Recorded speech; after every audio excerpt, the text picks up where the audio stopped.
We've all seen people who drive really nice fast cars and live in beautiful homes. Have you ever wondered, how do they get there? I'm Kevin Watson, and I love really nice cars. On this show, we dive into our guest stories of what they dreamed of having when they first started out and how they achieved their dreams over time. This is The Kevin Watson Show. Okay, so today I am so excited because I get to interview one of my best friends in real estate, Christie Wilson of the Wilson Group. Christie, I couldn't start to name all the awards you have received that I've seen. The most recent one is Top 25 Women in Nashville. Is that business women in Nashville? Top 25 female business owners in Nashville.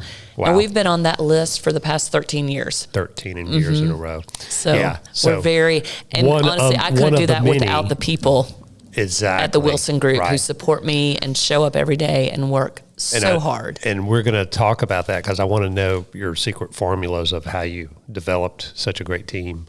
So, we're going to just start out by maybe where you started.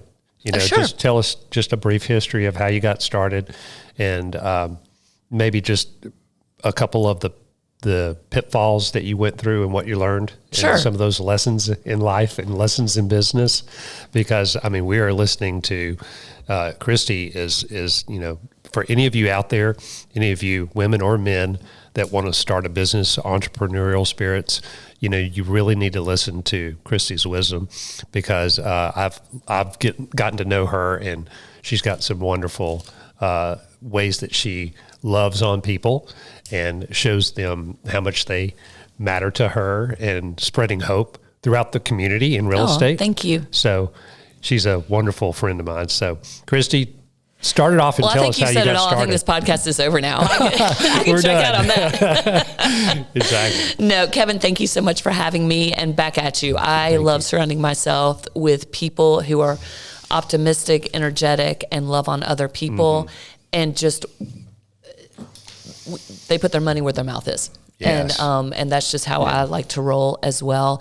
I am I consider myself one of the luckiest realtors and people in Nashville. I'm a generational Nashvillian.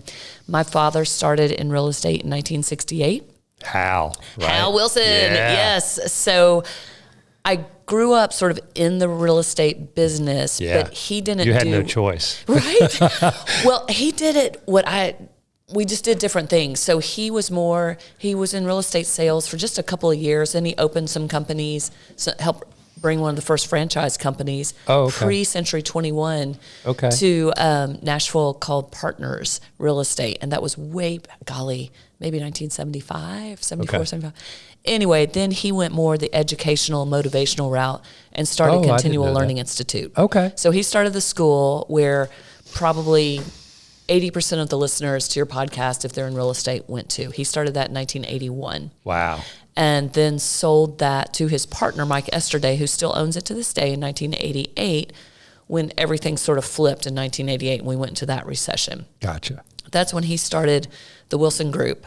And it wasn't the Wilson Group Real Estate Services. When I took over the company, I just changed.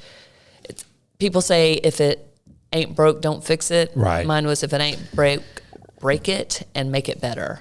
Hey, I like that. And so when I went in with him, I did a whole range of things, from consumer sales to, I started out as a real estate appraiser. And then I didn't know that. Yeah. That's cool. That's what I did in college. I opened the phone book. I decided, I don't want to go into real estate sales. Those crazy people work all the time. Because I knew. You live with one. Right. And so I'm going to be a real estate appraiser. So I was at UT Knoxville, opened the phone book because that's what we had. Yep. And there was probably, in Knoxville back then, maybe 15 appraisers. Mm-hmm. And I called them in alphabetical order to see if somebody would hire me to be an intern or help them in the office or whatever.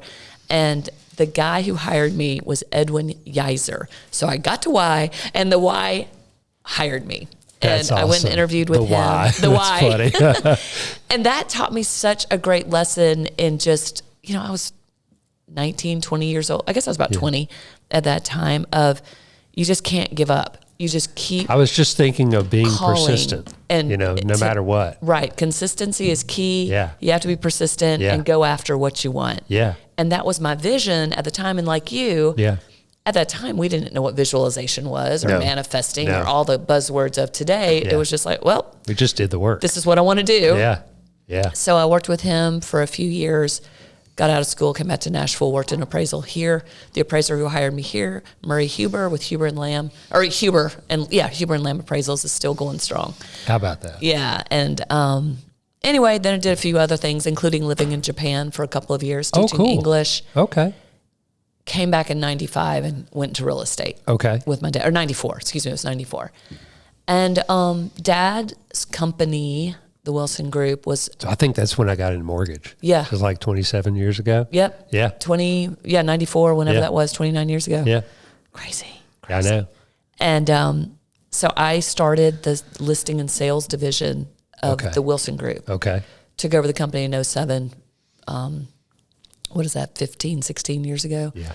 And started the Wilson Group Real Estate Services. Okay. Which we have now grown into where we are today. Yeah. We have I think 83 agents, 2 offices, and a property management division. Yeah, and y'all are well known and respected all throughout Nashville and Middle Tennessee. We are very fortunate to, like I said, have been around since 1988. Mm-hmm. And as I train my agents and my staff, as you know, Kevin, your reputation is all you have. So true. So treat others the way you want to be treated and just live the golden rule. That's right. And never burn a bridge.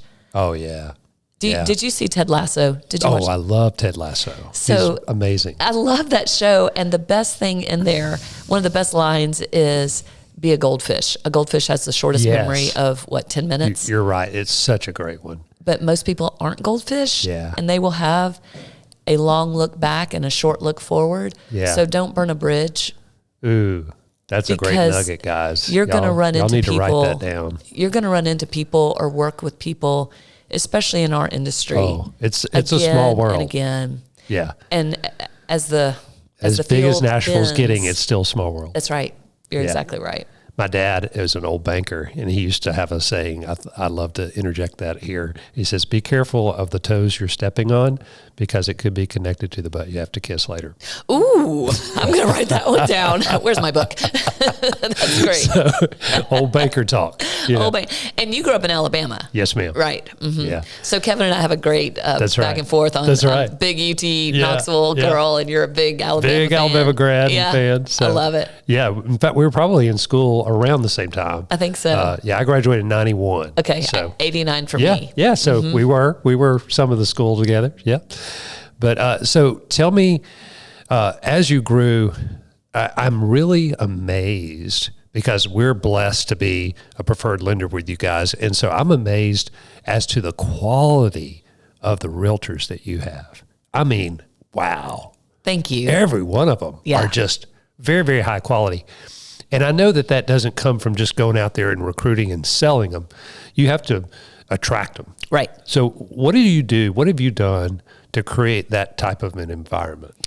So using those exact words, we don't recruit, we attract. Mm-hmm. And it goes by leading by example. Yeah. And having that very conversation of, when I'm interviewing an agent, that, hey, your reputation and the Wilson Group's reputation is paramount. True. And so we start them out with that. Right. And in the interview process, you can pick up, who's going to be a fit. Not all the times, but I'd say we hit it about 85% of the time. And then what in there, I mean, if I can dig into that, what in there helps you know if it's a fit or not? I know experience helps a lot. Yep. Experience, but so many of our agents. Because I heard in the interview, hiring is 99% of the success. 100%. 100% of the time. Yeah. It's picking up on the vibe of the person and where their heart is and where their drive is. There you go. And, Are there certain questions you ask every time? I like to sit back and have them tell a little bit about themselves and just shut up and listen. There you go. I like to hear where people, where they've been, where they are, and where they're going to, or where they want to go. Right. And I've been amazed too how so many people have never had a mentor or a parent or something who helps them set goals. So trying to figure out, have they set goals before? And if not, why? Yeah. And the answer, people just don't know what they don't know. Right. And every year we sit down with our agents and have a goal setting meeting with the understanding these aren't Christie's goals. Or I have two awesome managers, Karen Roach and Rusty Moore. I love them. They're amazing. Fantastic. They are amazing. Yeah. And we're very similar in how we're similar, not similar. I mean, we bring all of our strengths are a little bit different. Mm-hmm. And yet together, it's an amazing 3-broker combination. But if you were all the same, you wouldn't be needing them. Right? That's right. Exactly. There's an old Confucius thing. If 2 people in the room agree, 1 is not needed. No, right? I like that. Or why don't you take a Baptist fishing with you? Yeah.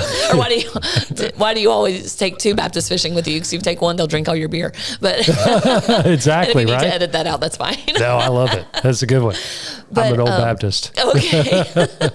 So that's, our personalities are very different, but collectively we know the type people who will make great agents. And those agents also is, what is their capacity to want to learn?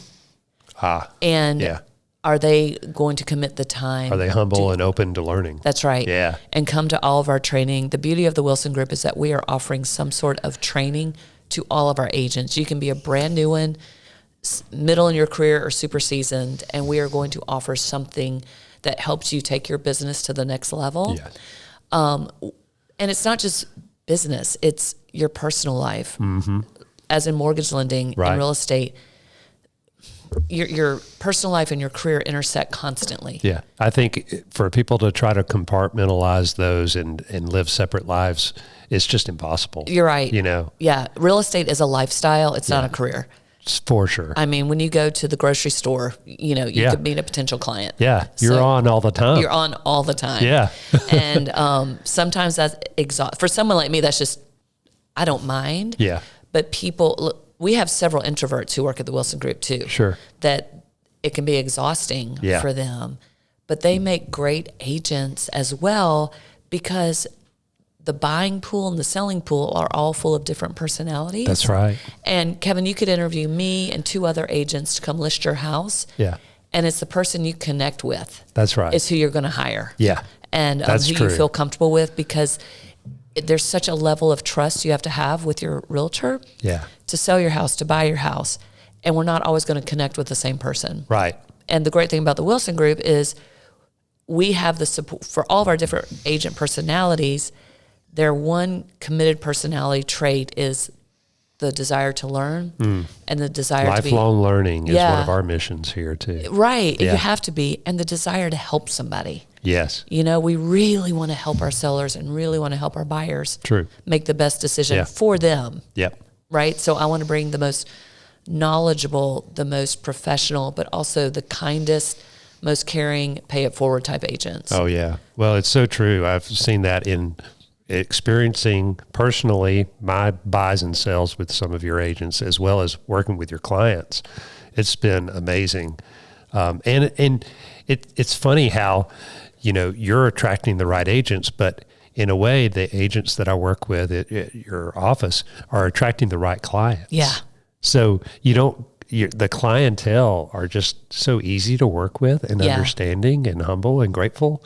I'm going, wow, this is such a pleasure. I am so blown away at the reviews we get and I'm not surprised by the reviews, but every time I read one, it's just like I do a little cheer. And I'm a born cheerleader. Go Vols, but yeah. But to your question about what you look at when I'm interviewing or when Karen, Rusty, and I interview, it's those looking deep to see if that agent has those qualities. Yeah. And if it's someone who's not going to be able to fly solo, they might need to be at another shop, another firm, because we are independent contractors. So you have to have that sense of independence. Yeah. But at the same time, be open to learn. It's an interesting balance. And I'm not infallible. I've made some significant mistakes on hires. Yeah. And the Wilson Group or any agency, I believe, will self-select. Yeah. That agent will know if they fit in your culture after 90 days, usually. Yeah, most certainly. So let's say that you did have someone that you're like, okay, bad hire, and what do you do from that point? Or let's just say their activity, they're just not, you can tell they're just not doing the activity. Mm-hmm. How do you motivate them? Or I guess, what do you do to help bring them up to an active level? Great question. Of volume. Well, we try to get them, first of all, to get into our training sessions. And I call them training. They're information sessions, really. I mean, you guys come to our sales meetings. So definitely. The sales meeting, and then on Wednesday we have a class, and then on Thursday we have a professional development class, which is a deep dive into something. Right now we've been deep diving into what is your value and how can you articulate that value to a buyer or your seller, especially in this time of change that we're looking at in the real estate industry as a whole, that could trickle down everywhere. I know. It will. It will. And so last week, so how we're doing that now is individual phone calls and emails to ensure that they come to these classes or to these information systems. Good, Christie. Sessions. Sure. It's just so important to know your value. Right. And so if they're not attending those, then calling a one-on-one meeting. Sure. And just, hey, let's go grab coffee or come into the office. Let's talk about, where you were in January, or really we start our goal setting right about now. Sure. Usually 1st of November, so that you'll be locked and loaded come January 1 to work on your 2024 goals. Right. And if they've just fallen off, they're not in the meetings, they're not responding to emails. Sometimes something may be going on in their life, maybe with their children, their parents, themselves. Certainly. And try to help them there. Yeah. If they need help, try to get them the help they need. Yeah. If they feel like my numbers are terrible, I'm embarrassed to come in. People start thinking that other people are thinking of them more than other people are thinking of them. Most certainly. And that's just so not the case typically. People are thinking about themselves 99% of the time. Right. So we just really want to take them by the hand, not grab them by the hand, but take them by the hand and say, hey, open up to us. Let us help you get where you need to be. And if real estate's not your career, let's talk about other options of where you think you might be successful. Right. Good. You had alluded to change. Yeah. So I'm going to bring up the big subject you and I were talking about earlier. We had a recent ruling yesterday, I believe it came out, where NAR had a lawsuit against them and lost $1.8 billion. And tell me, I know that you're up on all this, so I'm interested in learning about how this could impact what it was, what the impact could be, and what your thoughts are on that ruling. Sure. The lawsuit itself is a class action lawsuit that was in Missouri. It was sellers suing NAR, Keller Williams, Realogy, which is the parent company for Sotheby's, I think Coldwell Banker, ERA, a bunch of franchise companies in there. Realogy was Anywhere. Sorry, Remax. There was a bunch of companies. They tried to bring in everyone they could. Of course. It was a class action lawsuit alleging conspiracy and collusion, and basically, and NAR has violated the Sherman Antitrust Act, alleging price fixing and inflated commission rates, saying that sellers were told they had to offer an inflated rate to buyers agents. Gotcha. That was the gist. Okay. I mean, there's more fingers to that, but that was the gist. Okay.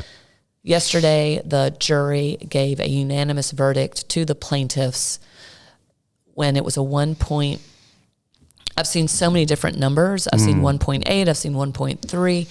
The last number I saw was a $1.3 billion suit against all of that, with potential treble damages going up to $4 to $5 billion. Oof. Okay. Yeah. Once that announcement, that verdict came, of course, NAR and all these are going to appeal. This morning, what I read is they haven't come out and said they're appealing yet. Anywhere and Remax settled back in September.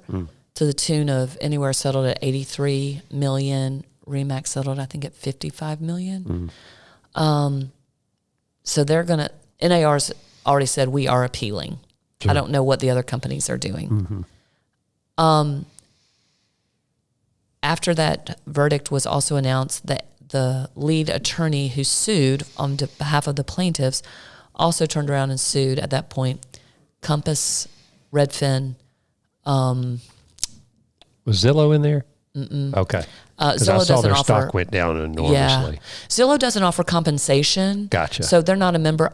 If they I don't are know why their stock went down, but I guess maybe it's real estate related. Probably real estate related. Yeah. Probably people feeling a little bit of fear. There's about 8 more that got sued yesterday. He's filed those suits. Right. We will see. Appeals processes are long and tedious, and that they'll go another year or two. Sure. How this could potentially affect the business is how buyers agents get paid. Right. And currently, the traditional method and why MLSs were invented over 100 years ago was to offer a fair playing field, so sellers had a place to put their listings. Sure. And that was then offered to agents to show their buyers. Sure. 30 years ago, it was all what was called sub-agency, that everyone worked for the seller.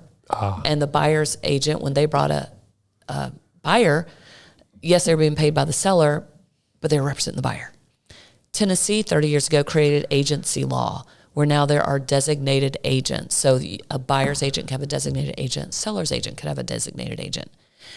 If my company has a listing where one of my agents is representing the seller and one of my other agents is representing the buyer, those two agents are still representing their individual people by designated agency. So there's no confusion of dual agency.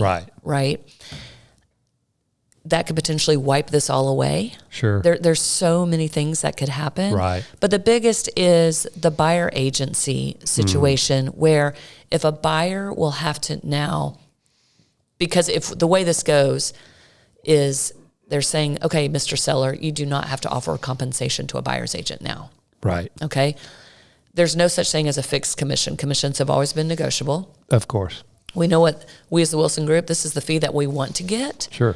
But if the seller says, well, I'll do it for this, then it's your decision, Wilson Group agent, if you want to work with that person or not. Or will we negotiate? Typically we negotiate. Sure. We want to represent that seller and find a meeting of minds of where we are. Right. So if a buyer now has to pay a buyer's agent, whatever that fee is, most buyers are so tight, when you're you're working with buyers. Yeah. Doesn't matter what price point. You are using a ton of money for your down payment and or closing costs. That's right. So these buyer's agents probably there's not going to be enough juice in the squeeze to pay your agent. So now you're going to have to work directly with the agent representing the seller. So you're not really getting representation because that seller's agent is representing the seller. Exactly. Right. So home inspections and appraisals, those are the biggest ones. Those are two of your biggest contingencies and the most challenging. Oh, yeah. Brand new first-time home buyer doesn't understand contracts, doesn't understand they can negotiate repairs. Well, when I'm always talking to a first-time buyer especially, but even seasoned buyers, I talk about the importance of having a buyer's agent. And my best line is, okay, this is a $500,000 home. So if you're being sued for $500,000, would you walk into court without a lawyer? Yeah. So why would you do the biggest transaction you'll ever do without representation? Right. So that's awesome. That's basically all I have to say. Yeah. Because they're like, oh, I get it. Yeah. Because they're not working for me. No. Yeah. So let's say listing agents now say, okay, Mr. Seller, you don't have to pay an agent, a buyer's agent. My thoughts on this is there's going to be very few agents who show that property. Well, of course. It's like, okay, if my buyer's not going to pay me, I can't work for free. Yeah, and that's going to be on MLS right there. Yeah, it'll be a $0 compensation. Yeah. Now, the NAR Code of Ethics states we put our buyers' needs above our own. Right. That is in the NAR Code of Ethics. There's so many things that can happen. So what if NAR goes bankrupt with these giant lawsuits coming down the pike, and now there's no code of ethics, and it's the wild, wild west? Yeah. Now, that's worst case scenario. Yeah. I don't think there's going to be a worst case scenario. Sure. I think everything's going to evolve, and there's opportunity for the great agents to, again, rise to the top, and it's going to be just a new business model. Yeah. I heard yesterday something about a cascade. So the first effect could be as little as just a change on the contract, right? To where now the seller's agent gets to put the percentage. It's already there. The buyer. It's already there. Yeah. That's what blows my mind about this lawsuit. I have seen it there. It's like, so it's Missouri, Kansas, and Illinois, I think, or where these sellers in the Missouri? I've never seen their I've never seen their paperwork. Okay. So it's just curious. Because I have seen it here in Tennessee. In our listing agreements. TAR, the Tennessee. Tennessee Association of Realtors. Yeah. Our listing agreements specifically state seller agrees to pay X amount to the listing agent. Yeah. Then listing agent pays from that amount X% to a buyer's agent, whether they're in our MLS system, and X% if they're outside of our MLS system. Yeah. So for instance, I'm working with a buyer's agent in Chattanooga. He is outside of our MLS. Sure. And he called and said, hey, I've got these buyers interested in your listing. Would you be willing to show it to them and still pay me a compensation? Sure. I'm like, absolutely. You know, because I have it in mind. I'm paying the agent the same. If I have to show your buyer that listing because you're outside of my market area, but you're a licensed Tennessee agent, right? I will do that because guess what? I'm representing my sellers. Yeah. And to get a ready, willing, able buyer into my seller's property, if their agent can't be there, yes, I will. That's why my seller's paying me. Right. But in our listing agreements, that's in there of what percentage we'll pay each client. Yeah. So that's why I'm curious about. So what these if you? And I'm going to throw a couple of questions that came out that I was reading this article. So what if you had? They call it a savvy seller, right? And so the savvy seller is like, hey, look, based on the current market, not today, but let's say back in 21, when they were selling like hotcakes. Hey, I just want pictures and I want it on the MLS, right? And I don't want to pay a buyer. And if the buyer is going to go directly to the seller, right? Then I guess my question is, how does a buyer's agent live not knowing where their person's going to go get a contract and how much the commission will be with that from day to day? Yep. It's going to sort of. That's a great question. If that happens. Here's what I think in a very positive way. You have to know what your value is as a realtor or a real estate licensee. You may not be a realtor. You may just be a licensee. And be able to not only articulate your value to your buyer, let them see all the things that you are doing for them. Yeah. And know upfront, I get paid for my services. Yeah. And my fee is X. Yeah. My goal as a buyer's agent will be to negotiate that fee within your purchase and sale agreement. Right. Okay. If that seller won't play ball and pay me, then I will come to you for to get paid. Well, and that's where be in your. So we that's have where the mortgage industry comes in and goes, okay, if the buyer, first time buyer, barely scraping up enough for their down payment, and then they have to pay for a buyer's agent on top of that. How are they going to do that? Where things are already becoming unaffordable. Mm-hmm. So I'm going, woo, and you and I know that we always find a way and make it work. So what are your thoughts? So my thoughts on this is where listing agents have to be strong listing agents and explain to their sellers when you're at a listing appointment. That's right. You're going over everything. Explain the value of the buyer's agent and why that buyer's agent is so critical to the success of your home selling. Yeah. And that buyer's agent has potentially been working with that client for 6, 8 months, a year, 2 years to find them the right home. It's not like it's a one and done.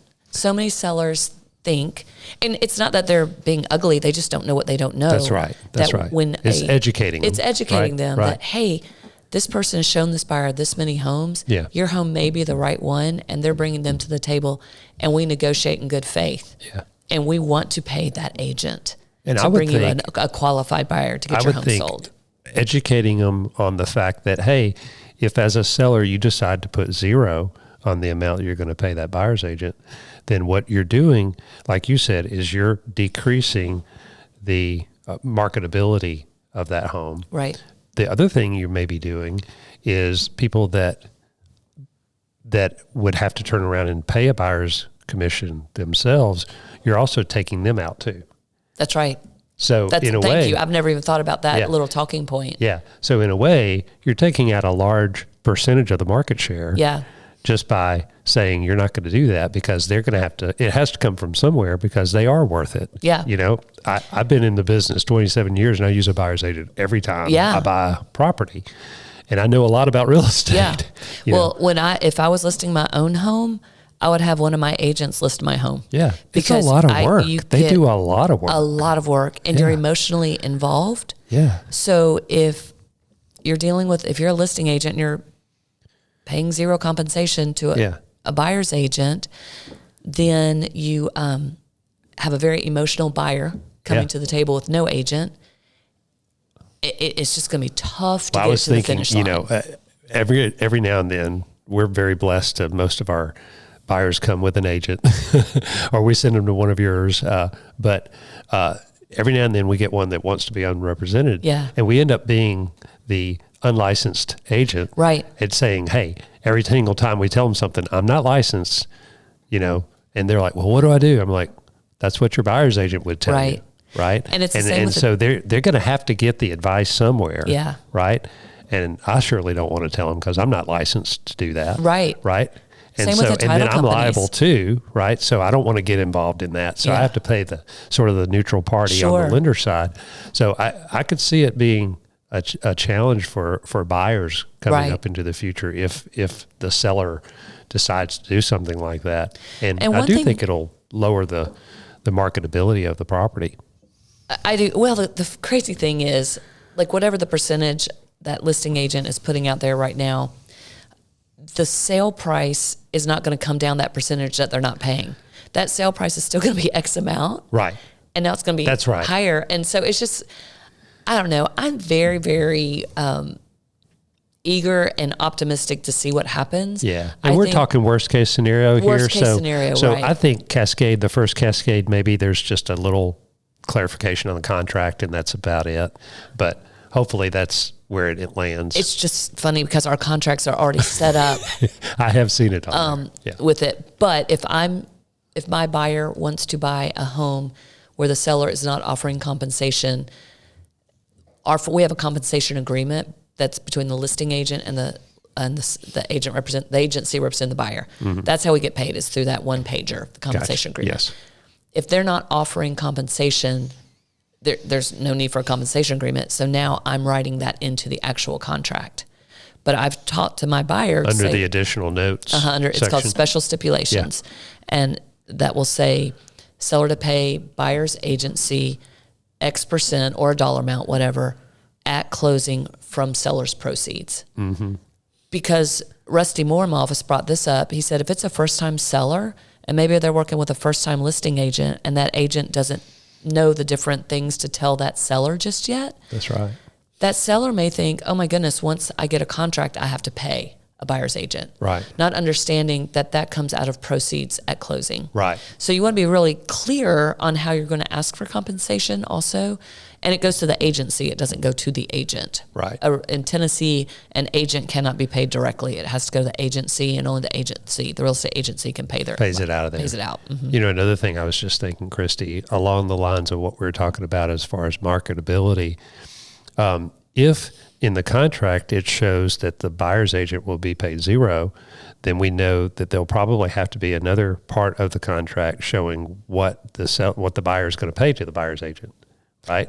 And then we're going to have to... for the lender, for sure. We're going to have to verify those assets. Oh, also. wow, yeah. So it's, I have done a couple of transactions in Florida. Yeah. And Florida's contracts are so interesting because all that is in the contract. Purchase price, buyer's closing costs, seller's closing costs. I've seen that. Yeah. I'm licensed. I just got licensed in Florida, so I've seen that. Yeah, and I was always like, why is this on their contracts are much more complicated to me than ours are. Right. But I may be saying that because I'm not familiar with it. And so when I read them, I'm going, ooh. But it's interesting, so maybe that changes. Yeah. Who knows? I just think as agents, you have got to know your value.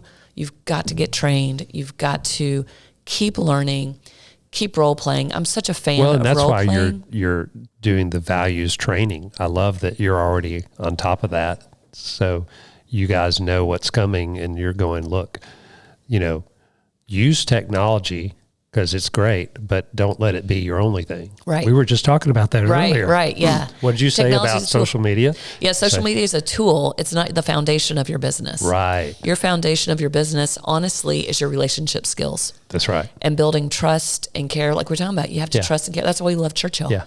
You guys truly care about your people. Thank you. The employees who work here, right, but also your clients. And so at the Wilson Group, I look at who my clients are, and they're my agents and my staff. That's right. I have to fill up their love tanks, and my staff has to do the same. Doesn't have to. We want to. Yes. For them to feel successful and taken care of so that they can pour that into their clients. I've heard a great analogy or saying on that is you take great care of your employees, they'll take great care of your clients who'll take great care of you. That's right. Right? Absolutely. And y'all do such a great job at that. We love repeat business. Oh, yeah. We don't want to reinvent the wheel every time. Oh, I know. So outside of that ruling, where do you see real estate going? I know it's kind of a hard time with rates being a little higher. Yeah. And let's talk not nationally, but right here in Nashville, because I know there's other pockets of areas that they say inventory is low. But I mean, this is just my feeling is maybe here it's not the same. Maybe it's a little different. It's maybe a little softer. But what are you experiencing? Well, several pieces to that. Let's start with the inventory. Inventory is, as it's always been, 20% of the inventory is awesome and priced right and will sell within a reasonable amount of time. 80% is overpriced for its condition or location. Gotcha. And again, it goes back to that strong listing agent helping that seller understand being able to communicate it. Being able to communicate it. And sometimes it's just I hate for it to be a battle, but you're just really trying to educate your seller. Yeah. And the reality is, if you overprice your listing, it's going to sit on the market, and you're going to be kind of following the price. You're chasing the market, and it will inevitably sell for less than it would have had you priced it right out the gate. I've got a listing like that on the market right now. We put it on the market in May. My seller is like, nope, it's worth this, it's worth this. I kept showing him the numbers, and we finally have gone under contract for less than it would have been had we gone out right out the gate. Yeah. And he paid 6 more months of debt service, taxes, insurance, staging, the whole 9 yards. Yeah. So for the inventory, our inventory, it is what it is. I haven't looked at this. The October numbers will come out about November 8th, 7th or 8th. But we're probably running at about 10,000 units. Okay. And when I say units, so how many months of inventory do you just guess that would be? That's probably about 4 months of inventory. 4 months? And a regular market is 6? NAR says that a balanced market is 6 months of inventory. Okay. But you said only 20% are really good and priced right. So then you have to take that percentage. So those other listings will either start coming down. Right. And what's been amazing is on some of these listings, I've started seeing auctions again. How about that? We have not seen auctions since 2019. Wow. And so this was new to this week. I saw 3 auctions come up. And I'm going on expensive homes. Wow. And I'm like, dang. And so I'm going to see where that goes. That'll be interesting. The seller has to sell, and there's going to be a number that they're willing to, depending if it's an absolute auction or an auction. I was going to say, do they have a reserve? Yeah. I don't know. So that's kind of interesting and fun to think about. Our market also, I just think we are still in such a strong market for where people want to be, but we really want to see interest rates come down. Yes. And I think we're at, what are we, around 8 right now? Yeah. Who would have thought 2 months ago that we'd be jonesing for a 7% interest rate? I know. So the perspective piece is hilarious. Not hilarious. It's just like, oh my gosh, if I could get my folks to 7%. It's funny. I put on social media yesterday, I thought the scariest thing I could put out there was an 8% interest rate. So that was my scary picture that I put up. That is great. Because I was like, that's scary for everyone in the real estate industry. Yeah. And NAR and mortgage bankers are all predicting by this time next year we'll be in the 6s. Yeah. Low 6s is what they're saying. That would be huge. That would be way huge. There's a stat that I learned recently. You may know this. For every 1% rates go down, 5 million more buyers qualify. I did not know that stat. Yeah. So if that happens, that's 2%. Yeah. That's 10 million more buyers into the market. So let's just imagine that's going to happen. What would you tell a buyer right now or a seller right now based on that information, if that actually comes true? So it depends on the situation of the seller. If they don't have to sell now, then maybe you want to sit just a little bit more. Right. But most people are not selling their house for fun to see what they get. That's right. You know, in 2020, May of 2020 to May of 2022, maybe. Sure. But now we are back to basic real estate. That's right. And that is housing, shelter, family. That's right. There's always going to be a need to buy and sell. Right. People get married, people get divorced, they buy their first home, they downsize, they upsize, they move to a different school zone, they move to a different county. There's a gazillion reasons people buy and sell. So realtors out there, it's not get on the bandwagon, it's listen to your clients' needs and help them get to their real estate goals. Yeah, I love that answer. That's good. Yeah. So, you know, depending on the person, right? So if you were a buyer and you hadn't bought a home yet, looking at these high rates, if you can qualify, right, and you can make it work somehow, you know, maybe you have to borrow parents' money, or maybe you have to, you know, dig into the inheritance early, you know, do you think it's a good time for them to go ahead and do that? I think if they can find the right price home? Yes, the answer to that is 100% yes, because for the first time in a long time, buyers have negotiating power. Yes. And they can negotiate, their realtor can negotiate, their buyer's agent that they've hired That's right. can negotiate the one that a they're better paying for. deal for them right.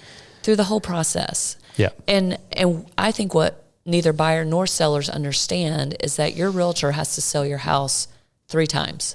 They have to sell it. If I'm the listing agent, I have to sell it to my seller.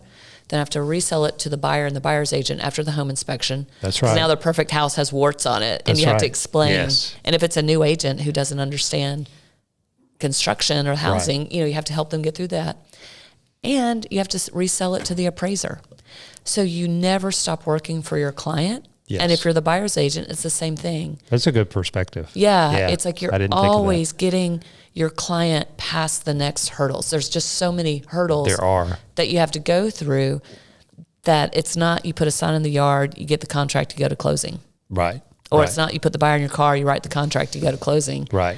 It's 120 touches that have to happen for you to get your client to the closing table. And we're still telling people, like you said, negotiating is really a beautiful thing, because we can put people into 6% interest rates right now, you know, until rates improve and we can refinance them, because we can do a buy down, like a temporary buy down.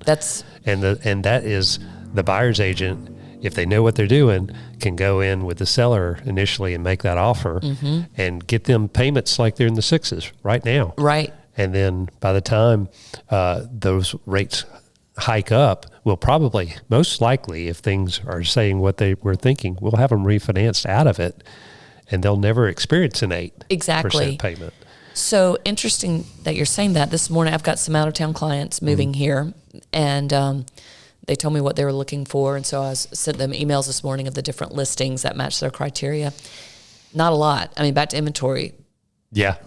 There just was not a lot. And one of the things, one of the remarks was seller offering the buy down at 5.99. Yes. And I'm going, 5.99 got my attention for those clients. Yes. And I'm like, that is huge, because you're right. Yeah. In a year, 2 years, you refi out of that. Yeah.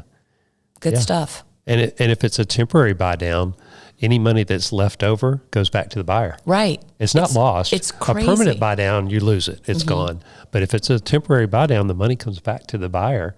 That helps them pay for the refinance when they do that. So we'll have you back into a sales meeting to talk about the temporary buy down, because that is a great strategy. Oh, it's a win-win for all parties involved. And the seller wins, because what they're doing, that buy down actually lowers, maybe they pay $12,000 for the buy down, but they'd have to lower the price by like $130,000 to $150,000 to equal the same payment.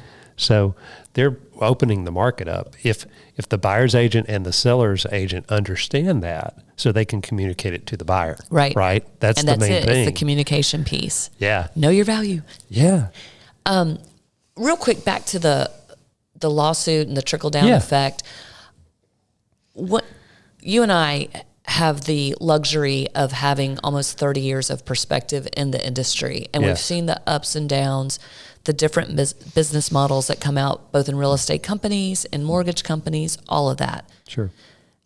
And yet continuously we find a way. We find a way to win. We find a way to be successful. We find a way to feed into the people that we're helping grow. Mm-hmm. And so there's so many frayed nerves right now, I think, in our industry going, oh my God, what's going to happen? Mm-hmm. Change always happens. We're going to be sitting here this time next year going, man, remember this time last year when we were like, we don't know what's going to happen. Yeah. And I mean, in the mortgage industry, we've had so many effects. Dodd-Frank was huge, you know, and it made a huge impact on us. And so, you know, it's funny. We always find a way. We find a way, you know?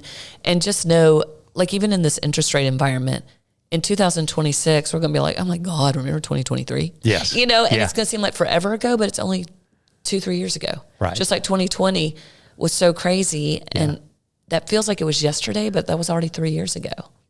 It's nuts. Yeah. It goes by so fast. It feels like it goes by faster as I get older. Scary, but true. I keep trying to figure out how to age backwards, but I'm no Benjamin Button. So that goes to a couple of questions I have about success in your mind. And it doesn't have to be monetarily. It's just, I guess it would go to joy and contentment in where you are right now. So, you know, I love how you talk about when things do come, because we know they're going to come. Stuff is going to happen. Regulations are going to come in that we have no control over. Environment's going to change. The world changes. Yeah. You know, things change all the time. You know, having that good attitude, how important is attitude and gratefulness, I guess, and contentment in where you are, and learning to flex and communication. I love that part about communication too. Right. So I'll share with you what I do. And I read a book probably 10 years ago, and you've probably read it too, and it's called Miracle Mornings for Realtors. Yes. And there's a miracle morning for lenders. There's a miracle morning for teenagers. There's a miracle morning for you name it. And in that, they give an acronym called SAVERS. Okay. So SAVERS stands for S stands for silence. Okay. A stands for affirmation. V, visualization. The E, exercise. R, reading. S, scribing, which would equate to journaling. Yes. So for me, each morning, I start with my SAVERS. Do you do that? Mm-hmm. We have a value here called Mornings Matter. Yeah. And that's what we do too. Yeah. I didn't know you did that. Yep. And so, I don't do it at the Wilson Group. A lot of very successful people do that. Yeah, it's just a morning routine. That's great. And I combine some of it. So when I exercise, I listen to Audible. Mm-hmm. And so I'm reading. Yeah. Or listening to something that's helpful. Yeah. And then I do my devotional and my journaling. And in my journaling, every morning I have my affirmations. Yep. And then I say them out loud and I visualize what it looks like. That's great. So, and I will be honest, I don't do it every single morning. Sure. The goal would be every morning. Sure. But, you know, if I can hit 3 to 4 mornings out of the week, it feels good. It makes a big difference. You start your day grounded and setting yourself up for success in the right frame of mind. I saw an article the other day that said, if you really want to get ahead, a very, very simple thing would be get up an hour earlier. Mm-hmm. And they said you will have a 23% higher chance of succeeding if you just get up an hour earlier. And that's what I would recommend, exactly what you said, is to spend that time making your day right. Mm-hmm. And so when you're doing that, I believe that you're doing more by 9 o'clock than most people do all day to take care of you first. Right. So you can be good for others next, and you can be set right. And so I love that. Yeah. And that's why I think it needs to be in the mornings, because evenings just blow up. Well, and you just never know what's going to happen. And if physiologically, though, our will is weak in the evening. Very true. Right? Because we've spent all day working, right? And so I'm more likely to negotiate with myself in the afternoon or evening, go, I can get that workout in tomorrow. Yeah, right. You know? If I get it done in the morning, then it's done while my will is strong and I've rested, I'm ready to roll. So I agree 100%. I didn't know you did that. That's awesome. Yeah, it's Isn't it funny it's a game changer. How people that are alike attract like that? Oh gosh, 100%. You know what I mean? And that's so I had no idea about you. Yeah. And I just know I'm not in charge. God's in charge Amen. Of my life. Yeah. And how has faith worked in your life and your business? Oh my gosh. We could do a whole other podcast on that. It could be a whole nother podcast. Part 2 of Christie. I believe every step of the way. I mean, one of my prayers is that I have a better faith. I have a stronger faith. Amen. Yeah. And I am just sort of a freak to my to-do list. And I've had to let go. And again, I'm nowhere near perfect at this, but in the mornings I look at my list, like, Lord, let me get done what you want me to get done today. Yeah. And then when I go to bed and I'm beating myself up because I'm like, gosh, there's so many distractions. Right. I didn't get blah, blah, blah. I'm like, Heavenly Father, thank you for letting me get done today what you wanted me to get done today. Yeah. Because that's what happens. Yeah. That's one of my affirmations in the morning is, Lord, I commit my work to you, that what needs to be done, what you need to be done for your kingdom gets done before what I want to be done. Right. And sometimes, as you know, being a leader, it takes you in a totally different direction. Yeah. And you get nothing done that you had on your to-do list. Right. Right. Exactly. Right. But you did his will. Yeah. Which is so cool. Yeah. Right. And part of that is, we're all very busy people, is stopping to see, to pay attention. Listening. Yeah. One day this week, I was asking my marketing director, I was like in a meeting, rushing to the restroom to take a break, then rushing back, and she's sitting at the table. I'm like, hey, how's it going? She's like, good. I said, y'all excited for Halloween? Like, trying to get back in my meeting. She's like, yeah, you want to see the kids' costumes? I'm like, no, I don't, but I do, but I don't have time. Yeah. And then after that meeting, I'm like, I would love to see your kids' costumes now, you know, because that's important. And I wanted to. Yeah. But we move really fast. Yeah. And taking that time when you can take the time to invest in. Well, and I think that's what makes the difference in a successful business and attracting the right people is going back to that person going, I would love to see that. And let me see that, and because so letting them know you care. Yeah. Yeah. Because people don't want to know how much you know until they know how much you care. That's right. Right. So that's great. Yeah. That's really cool that you do that. Yeah. I love that. But like you said, gratitude is a huge piece of it too. And I believe my clients are all protected by real estate guardian angels. Amen. Too. When a buyer, bangs their head on why their dream house didn't work out, I'm like, please trust me that Thank God for unanswered prayers, right? Like Garth Brooks says, yeah. right? I agree on that. I was just telling one of your agents who just listed one of our places, and I said, if the Lord wants it to work, it'll work, and it'll be easy, right? If it's not easy, then it's not from him. That's right.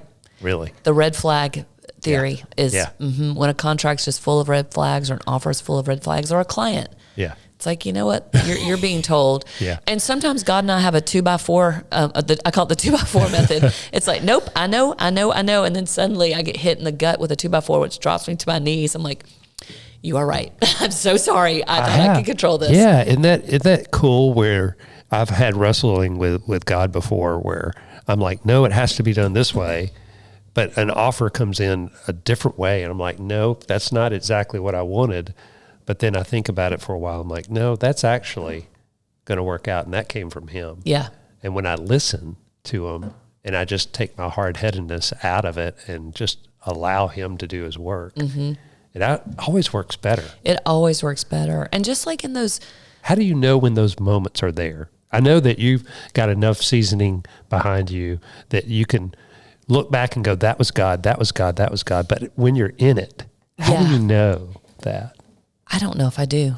I know, isn't it hard? It's it's that rear view mirror type thing. Or like I said, oh, no, I don't know. I just forgot what I was going to say there. But sorry. I'm throwing a lot of questions at you. No, you're good. I think it's just looking back. I used to be really good at this, and then I think 2020 happened, and a lot of my systems, I know, went to the wayside just to keep up. And now we're back in a time where we can really hone in on our systems, on our clients, and get back to basics. Yeah. But one of those systems is, after a closing, sit down with your file, and whether you have an assistant or you're solo, go through that file and say, what did I do right? What did I do wrong? What could I have done better?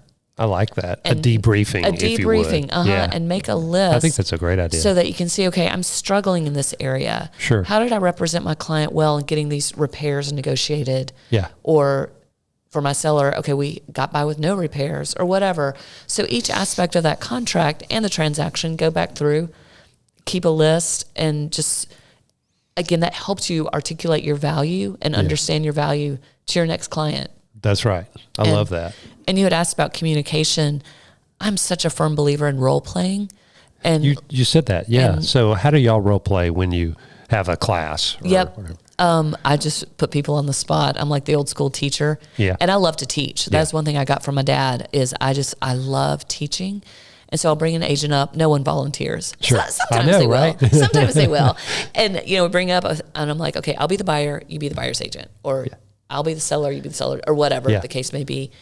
And we just role play. And so one thing I've never done is role play when I'm having a conversation in a buyer consultation about, hey, if the seller does not pay a fee, this is what the next steps will be. Yeah. I've never had that conversation. Yeah. So I'm role playing with my agents, and there's like 30 of them in the room, and I'm blah, blah, blah, blah, just sort of struggling with the conversation. It became very awkward. I said, guys, this is why we have to role play. We have to know what to say, and it can't be canned. This has to come from our hearts and be true. So I'm now back to Real Estate 101 of having a new conversation.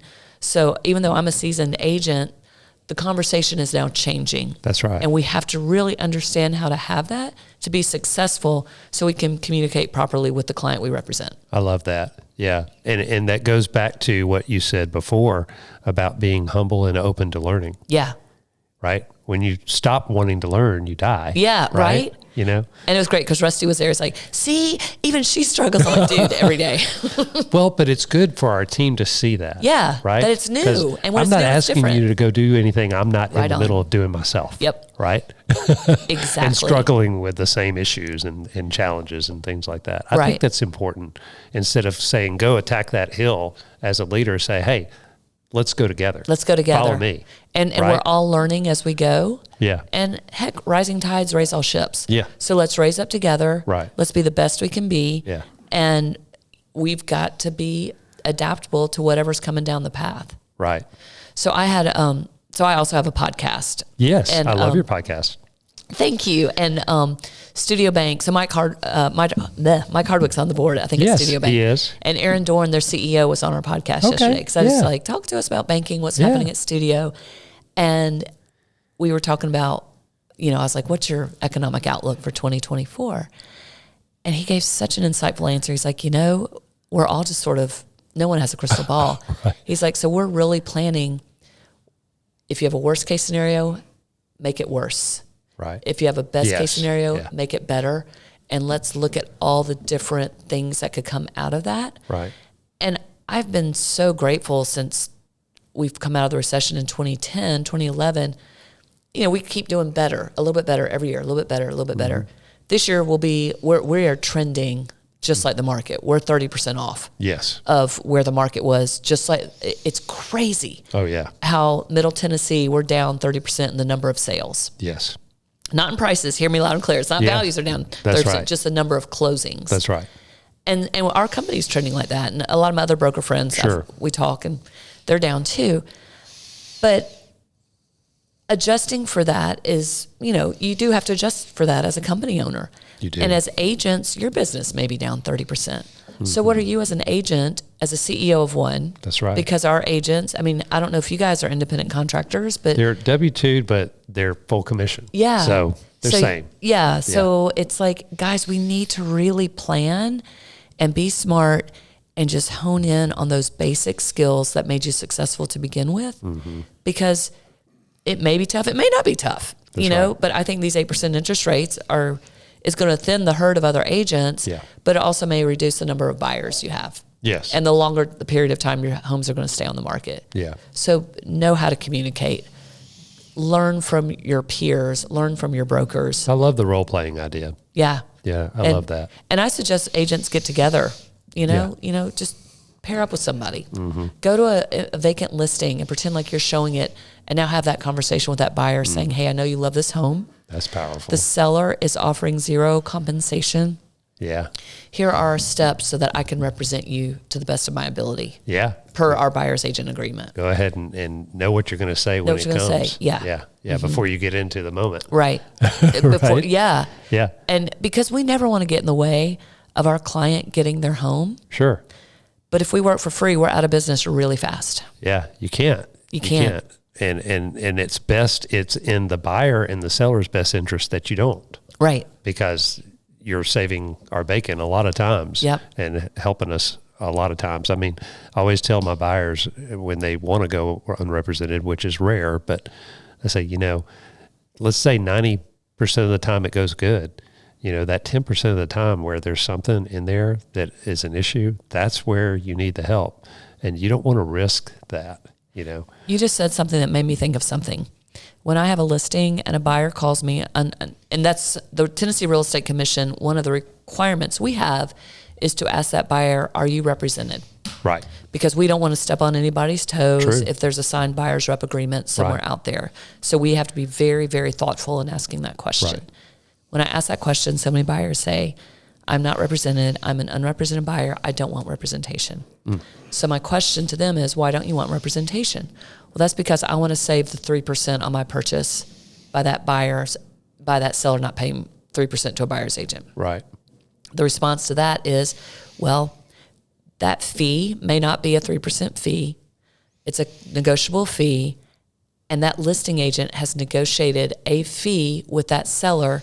And if there's no buyer's agent, that listing agent gets the entire fee. That's right. If they want that entire fee. You're paying the same price. So you're paying the same price. Yeah. So my recommendation to you, because I don't want to work with unrepresented buyers. No. It puts you in a very, very difficult position. As a lender, I don't either. Yeah. I mean, it's really hard for us too. Because everyone's thinking, because they lean on us for the advice, and I'm like, I can't give you that advice. So that's one thing that goes away. Well, I want to save that fee. Well, guess what?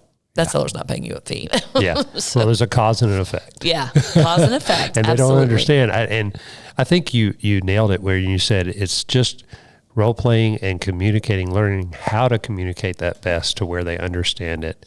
And they know that you have their best interest at heart. Mm-hmm. Right. And I think that's the key. Yeah. Yeah. Well, you guys do such a great job. I hate to cut this off early, but boy, we've covered some ground. Over an hour, and this has been great. It's already been an hour. Oh my goodness. We're going to have to do this again. I would love to, Kevin. Okay. I just love talking to you anyway. Any Me given too. day. Me too. We have fun. Thank you. Thank you for asking me to be on your show. I appreciate it. We were honored to have you here. Thank you so much. All right. Thank you. Yeah. See ya. Take care.